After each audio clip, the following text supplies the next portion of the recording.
fact, dining at a restaurant these days has almost become a reward experienced only when we behave well and when COVID-19 numbers are low. Once those numbers increase, the dining experience is taken away or comes with strict regulations. While it's easy for us as customers to return back to eating out when the situation allows, unfortunately, it's not the same for business owners in that sector. Some are not able to reopen. One such business that has suffered this devastating fate is Founders Restaurant and Grill. They've had to close shop years after operation. Its founder, Michael Evlambiou, joins me now to tell us a bit more. Michael, 35 years in business, and now you've had to close. Yes. Thank you very much for the opportunity. Yes, it's been a very tough 18 to 20 months. Look, it's obviously something none of us prepared for. We all understand the severity of the pandemic, but unfortunately it's our sector that has been hit extremely hard. You know, we're not only having to look after ourselves, we've invested our lives, income, we've worked very hard over long hours, over many years to build up our brands and our establishments, not only to take care of ourselves, but more importantly, our staff who rely on us. And we just found that as a sector, we've been let down by the government. Yes, we're very grateful for the tours. We're very grateful for the assistance for our employees. But when the employer gets no compensation and there's a complete disregard for a sector's income, it's a very bitter pill to swallow. We can only invest so much of our personal funds back into a business to keep it open. You know, we've not only lost income, but having to continue to pay full license fees, full utilities, full operational costs. The burden just becomes, unfortunately, too heavy to bear. And after investing 30 years as a family-run business, where our staff was our family, we unfortunately had to put majority out being unemployed again. And, you know, I stand to be corrected, but our staff can only claim UIF for a further 12 months. What happens to them thereafter? So many restaurants are closing. There's going to be so many unemployed. Where are they going to find work? This is all they've known. I'll hopefully be able to bounce back and create another opportunity, but it's just very difficult. And I just really feel that as a sector, we haven't been given enough support. How many employees are we talking here who you've had to let go, who've now come into the unemployment bracket here in South Africa?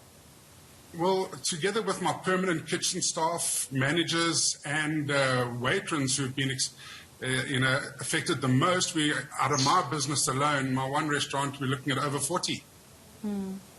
And you know, who knows how many mouths they have to feed.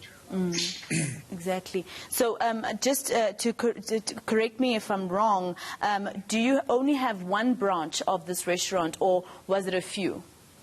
No, I have a second branch in Craig Hall, but unfortunately we've had to close it down again over this current lockdown, because we just can't rely on no sales of takeaways alone. You know, restaurants, we're doing our best.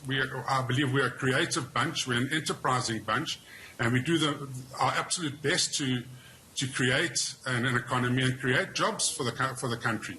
But if the tools keep getting taken away from us, we're unable to do that. And again, my waiters and barmen are unemployed and unable to earn an income. And, you know, yes, tours apparently will become available, but landlords aren't as accommodating. Utilities, we keep on getting letters of demand, money to be paid.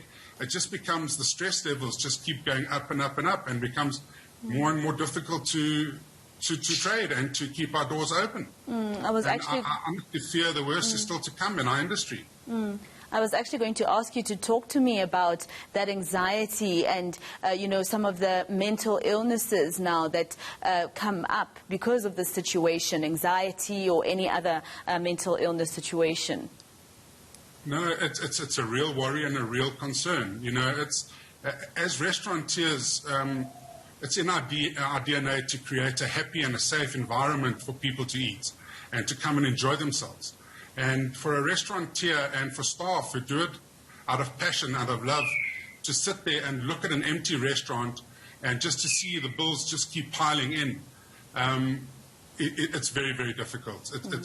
You go home at night and you have no idea what to do. You wake up in the morning, you're constantly trying to come up with different ways, different systems to put in place to create more opportunities and to keep your doors open. But around every corner, another one seems to be shut, and it just gets more and more difficult. And I believe the restaurant industry as well, Michael, is one of those industries that actually employs a lot of the youth, which already is problematic in terms of unemployment in our country. Most definitely, most definitely. A lot of my waiters, a lot of my waiters and barmen put themselves through varsity, put themselves through schooling, do use this as an additional income to support their families. And never mind that, the elderly that have been waiters for 20 years who have children and trying to keep them through school. You know, it's heartbreaking every day when one comes to you and says, I don't have money for transport. I don't have money to put food on the table. I don't have money for school fees. And, you know, our hands are now tied. Our funds are exhausted. We're doing what we ever can just to keep our doors open, so when we can get back to normal, to provide that opportunity for them again. But without any compensation, without any relief, we're still having to pay our liquor licenses. We're still having to pay music licenses, trading licenses, everything.